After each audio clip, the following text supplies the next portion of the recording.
10 seconds to go in a round. There's a left hand. The drama surrounding Mike Tyson's rise in boxing history is the story of a young fighter who carried both fear and fascination into the ring. From the very beginning of his career, the great Mike Tyson struck terror into opponents before the opening bell even rang. His presence alone was a storm, and once that first punch landed, the storm became a hurricane. Tyson's style was simple in theory, yet devastating in execution. Relentless pressure, brutal combinations, and an aura of invincibility that made giants tremble. But boxing is never without its pretenders to the throne, and throughout the late 1980s, Tyson faced towering men who believed that sheer size was enough to crush his reign. They looked down on him from their long reaches and higher frames, imagining that Iron Mike was simply too small to be king. What they forgot was that lions are rarely measured by height. In 1987, Tyson stood at the peak of his powers, a fighter untouched by defeat, already the youngest heavyweight champion in history, and now defending his legacy with a fury that made every bout feel like a trial by fire. That year, a new challenger emerged, one who seemed to be built in a laboratory to end Tyson's dominance. His name was Tony Tucker, known as TNT, a man undefeated with an impressive 34-0 record, and towering above Tyson by nearly 2 heads. Tucker carried himself with the arrogance of a man who had already beaten destiny, for he had knocked out the same Buster Douglas who would, years later, hand Tyson his most shocking loss. But in 1987, Douglas was just another victim on Tucker's record, and TNT stepped into the ring, with Tyson brimming with confidence.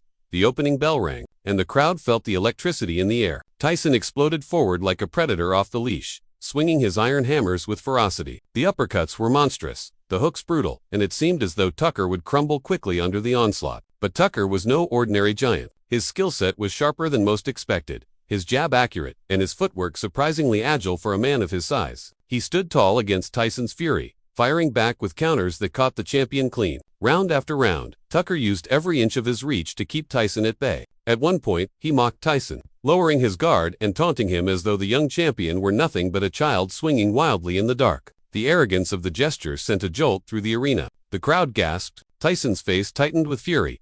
Because if there was one truth in boxing, it was this: you never mocked a lion. From that moment, Tyson abandoned patience and went to war. He cut the distance with terrifying speed, slipping jabs, ripping the body, and landing those short, compact bombs that cracked through Tucker's defense. Tucker fought valiantly, never backing down, but the relentless rhythm of Tyson's pressure was impossible to ignore. Every round became a war of attrition, each exchange a reminder that TNT's nickname could never outmatch Kid Dynamite's detonation. The judges' scorecards told the story of a champion who refused to bow to height, reach, or arrogance. After 12 grueling rounds, Tyson remained undefeated, the undisputed king of boxing. While Tucker's mockery turned into a bitter memory of the night, arrogance met fury, but Tyson's road was far from over. Soon after, another undefeated Goliath stepped forward. His name carried weight in boxing history. Michael Spinks had once ruled as the undisputed light heavyweight champion before moving up to heavyweight, and his technical mastery made him a unique challenge. The world had waited for this fight with bated breath,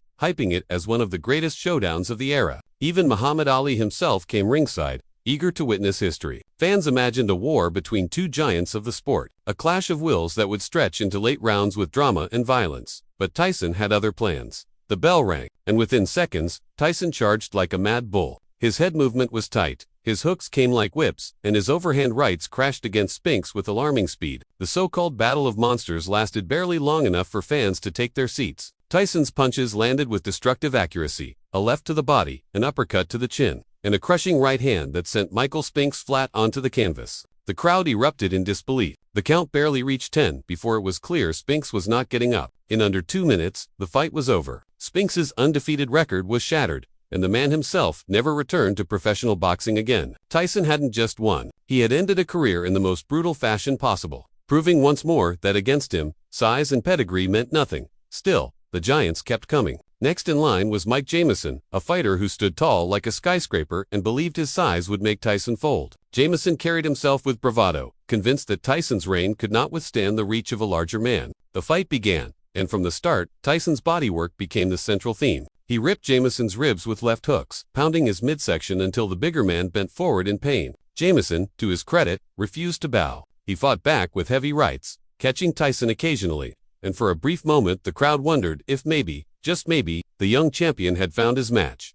But those hopes faded quickly. Tyson's punches landed with the weight of iron anvils, each combination a reminder that size meant little when your opponent struck with the force of a wrecking ball. Round after round, Jamison staggered backward, his defenses crumbling under the pressure. Finally, In the fourth round, Tyson uncorked a flurry of punches, a left, a right, another left, and Jameson crashed to the canvas. Though he bravely rose, the outcome was already written. Tyson had dismantled another giant, once again reminding the world that the bigger they came, the harder they fell. Tyson's next challenge came in the form of Terrell Biggs, a man who might have been a star in basketball, but instead turned his height and reach into boxing weapons. Biggs was confident, even arrogant, telling the press he would beat Tyson as though disciplining a child. "I owe it to myself," he said, "to go out there and beat Michael Tyson like I'm his father." I owe it to myself to go out there and beat Michael Tyson.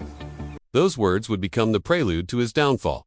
When the fight began, Biggs surprised many. His jab was sharp, his footwork precise, and his reach allowed him to keep Tyson at a distance in the early rounds. He peppered the champion with punches, keeping him frustrated and away from the inside. For a moment, it looked as though Biggs' strategy might actually work. But arrogance always has a cost. Biggs dropped his guard, smirking, showboating, trying to embarrass Tyson in front of the world. That was his mistake. Tyson needed no second invitation. He stormed forward, slipping jabs, breaking inside, and landing his trademark hooks. Biggs' confidence shattered as Tyson's fists punished him round after round. By the fifth, Tyson unleashed a left hook so powerful it seemed to rattle the stadium itself. Biggs went down, his body folding under the weight of punishment. Oh, that was a tremendous replay of what took place. Here, Mike Tyson just wears his... Though he tried to rise, Tyson was merciless, sending him down again until the referee waved it off. And 10 seconds to go in a round. There's a left hand. He's down again. The arrogant words that preceded the fight were silenced by the roar of the crowd. Mike Tyson! Then came Mitch Green, a different kind of giant, not just tall, but brash, loud, and reckless. Green, a known gang leader, had promised he would crush Tyson both in the ring and outside of it. Tyson, you know it. You hit me, I'm gonna kill you. I'm gonna kill you. He taunted Tyson endlessly, claiming he would kill him in the ring, trying to bait the young champion into losing focus. But Tyson was never one for long speeches. His answers always came with his fists. The fight began, and Tyson came out like a locomotive, charging Green with brutal hooks. Round after round, he battered Green, swelling his face, forcing his mouthpiece to fly out after vicious jabs and crosses. Yet Green refused to fall. He was tough, determined to prove that he could endure the storm. At times, he even fired back with flurries, catching Tyson cleanly and momentarily exciting the crowd. But stamina betrayed him. His punches lost steam, his guard slipped, and Tyson pounced like a predator smelling blood. By the end of the fight, Green's face was a mask of pain, and Tyson's hand was raised in victory once again. Yet the story didn't end in the ring. 2 years later, Green confronted Tyson on the street, demanding a rematch. Tyson, unamused and ungloved, landed a single right hand that shattered Green's jaw and ended the confrontation instantly. It was perhaps the shortest rematch in boxing history, and a brutal reminder that disrespecting Iron Mike came with a price. Fights Mike Tyson! Across these battles, one truth rang louder than the cheers of the crowds and the shouts of commentators. Size, arrogance, or pedigree, none of it mattered when the bell rang and Tyson was in the opposite corner. He fought giants and humbled them, fought champions and broke them, fought loudmouths and silenced them. His fists spoke louder than words, and his victories carved him into legend.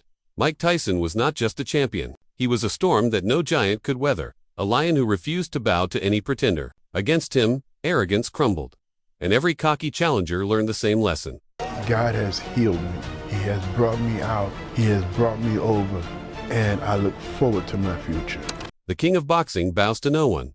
And now, I'll leave it to you. What do you think of Tyson's dominance over these towering opponents? Which fight stands out as the most memorable display of his power? Let us know in the comments below, and don't forget to like this video, subscribe to the channel, and ring the notification bell so you never miss another deep dive into boxing's greatest stories.